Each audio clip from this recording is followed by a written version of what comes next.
Nah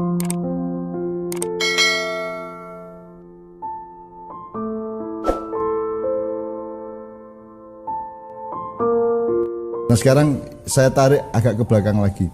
Kalau Tuhan itu butuh apa? Dalam bahasa Arab kebutuhan itu hajat, ihtiyaj, hajat. Nah Allah berhajat enggak? Allah hanya punya keinginan. Nah Allah itu tidak butuh, dia tidak butuh orang menyembah, dia tidak butuh ada siapapun lainnya, karena dia maha kuasa, maha segala-galanya, dia tidak butuh. Maka Allah tidak ada menyebut perilakunya itu sebagai hajat. Aku berhajat menciptakan Adam, tidak ada, dia tidak butuh Adam. Nah kalau kita tahu posisi dasar ini, kalau manusia itu kalau bisa itu mengutamakan kebutuhan. Nah kebutuhan yang utama adalah kebutuhan yang utama seperti kalau para ilmuwan menyebut sandang pangan papan dan seterusnya tadi itu. Nah kalau di dalam batin kita kan, kita ini kan butuh asal usul kita supaya kita jelas kan gitu. Kalau kita ini angka 6 kita butuh satunya atau nolnya kan begitu, seperti komputer 0101 gitu ya. Itu ya. Nah sebenarnya semua masalah, mau perusahaan, mau negara, mau pemerintahan, kabinet, atau keluarga, atau sehari-hari kita dengan itu tiap hari keputusannya itu kebutuhan apa? Keinginan. Sebab misalnya sandang pangan papan, sandangnya itu kan berarti kebutuhan utama itu adalah martabat.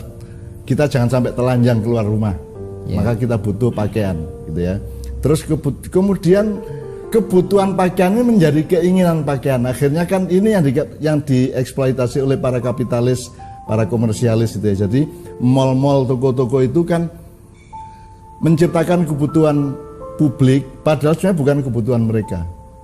Maka itu disebut konsumerisme segala macam. Itu kan konsumenisme atau konsumerisme itu kan di mana para kapitalis atau para pedagang global besar itu memalsukan kebutuhan keinginan manusia disebut kebutuhan, padahal manusia tidak butuh.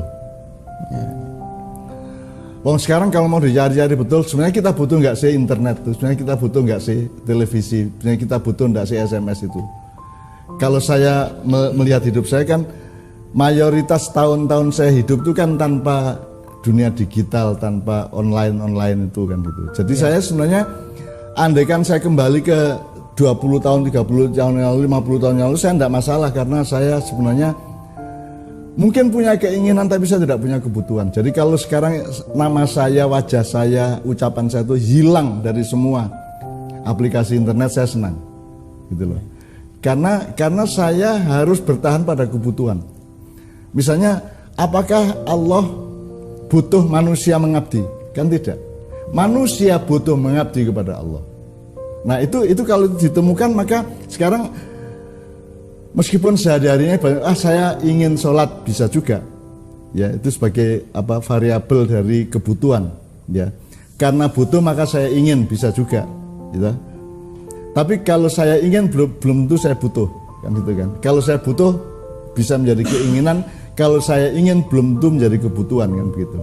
Tapi kalau posisi Allah dan hambanya kan, Allah tidak butuh, kita yang butuh.